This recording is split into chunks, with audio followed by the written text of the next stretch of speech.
মাঝে মধ্যে কোনো কিছুতে ভাত খেতে মন না চাইলে আমি ঠিক এভাবে বানিয়ে ফেলি আমার পছন্দের একটা টমেটো ভর্তা। আসসালামু আলাইকুম। আজকে আপনাদের সাথে শেয়ার করব আমি কিভাবে টমেটো মাখা করে গরম গরম ভাত দিয়ে খাই। এই যে আমি এখানে টমেটোগুলোকে স্লাইস করে কেটে নিয়েছি। এই ভর্তাটা কিন্তু খেতে অসাধারণ লাগে, বিশেষ করে গরম ভাতের সাথে তো আর কিছুই লাগে না আমার।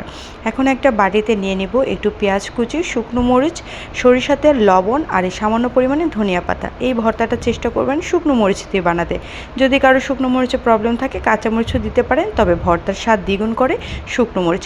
তারপরে আপনার মনের যত রাগ আর ঝাল আছে সব কিছু মিটিয়ে এইভাবে মেখে দিবেন, যত শক্তি দিয়ে পারেন যুদ্ধে নেমে যাবেন প্রয়োজনে। দেখেন আমি কিভাবে মেখে নিচ্ছি। ভর্তা কিন্তু স্বাদ দ্বিগুণ করে ফেলে আপনার মাখার উপর, এটা কিন্তু সত্যি কথা। আপনি যত সুন্দর করে ভর্তা মাখবেন ভর্তার স্বাদ কিন্তু ততই বেড়ে যাবে। তো এই যে খুব সুন্দর করে মাখা হয়ে গেল। এই যে এটাও কিন্তু পেঁয়াজ মরিচের ভর্তা হয়ে গেল, তাই না? তারপর এখানে দিয়ে দিব আমি আমার সেই টমেটোগুলো, আর দিয়ে খুব ভালো করে কচলিয়ে মাখতে হবে। এটা কিন্তু সালাদ না, সালাদ হলে হয়তো আমরা এতটা কচলিয়ে মাখবো না, তবে এটা যেহেতু ভর্তা একটু ভালোভাবে মেখে নিলে কিন্তু এটার স্বাদ অনেক বেড়ে যাবে। সত্যি এটা খেতে অসাধারণ লাগে। আমি তো এটা কোনো কিছু না থাকলে বা কোনো কিছু ভালো লাগবে না খেতে, যখনই যেরকম লাগে না কেন আমি কিন্তু এই ভর্তা মেখে খেয়ে ফেলি ভাত। আমার কাছে আর কোনো তরকারির প্রয়োজনই মনে হয় না। আর সাথে আছে একটা কামরাঙা মরিচ। তো সবাই বানিয়ে আমাকে জানাবেন।